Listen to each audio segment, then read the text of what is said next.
In the beginning, the Word was with God, and the Word was God. Every mention of his name is an act of recognition. John 6:35 invites us to the divine meal, calling his name to seek his presence, praising it to celebrate our spiritual sustenance.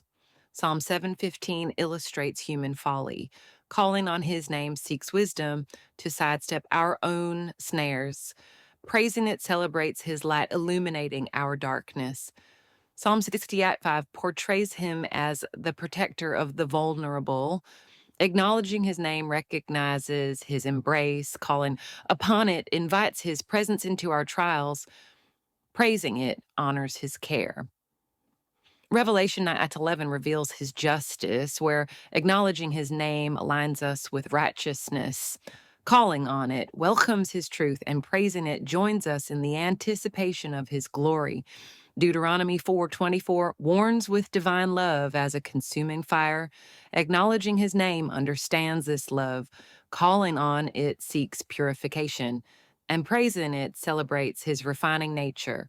In despair, Job 16:20 shows God as the ultimate listener. Acknowledging his name recognizes his attentive ear. Calling upon it seeks his comfort, and praising it transforms our cries into hymns of hope. 2 Corinthians 1:3 blesses with his comfort. Acknowledging his name acknowledges his solace. Calling upon him invites peace, and praising him lauds his comforting presence. Psalm 51:14 pleads for salvation. Acknowledging his name sees him as our Savior. Calling upon it seeks forgiveness, and praising it celebrates liberation from sin. Ephesians 5:23 speaks of unity. Acknowledging his name understands our bond with Christ. Calling upon it seeks spiritual union, and praising it exalts this divine relationship. Psalm 30:7 offers safety. Acknowledging his name recognizes him as our refuge. Calling upon it seeks his protection, and praising it sings of deliverance. Hosea 11:9 assures mercy. Acknowledging his name appreciates his patience. Calling upon it trusts in his compassion, and praising it rejoices in his love. Exodus 34:14 mandates exclusive worship. Acknowledging his name commits to devotion.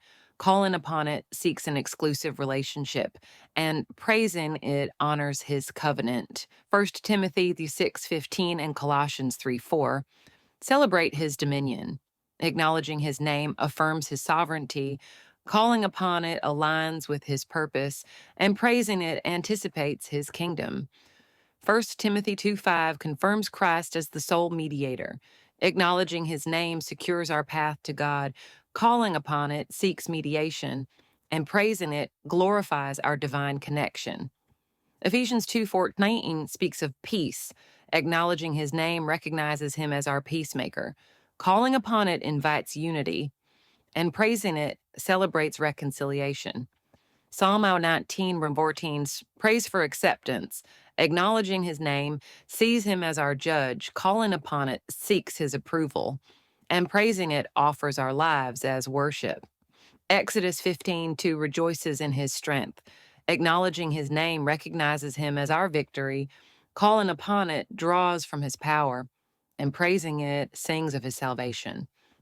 This saga weaves worship through acknowledgement, calling, and praise, each act drawing us closer in divine dance with God.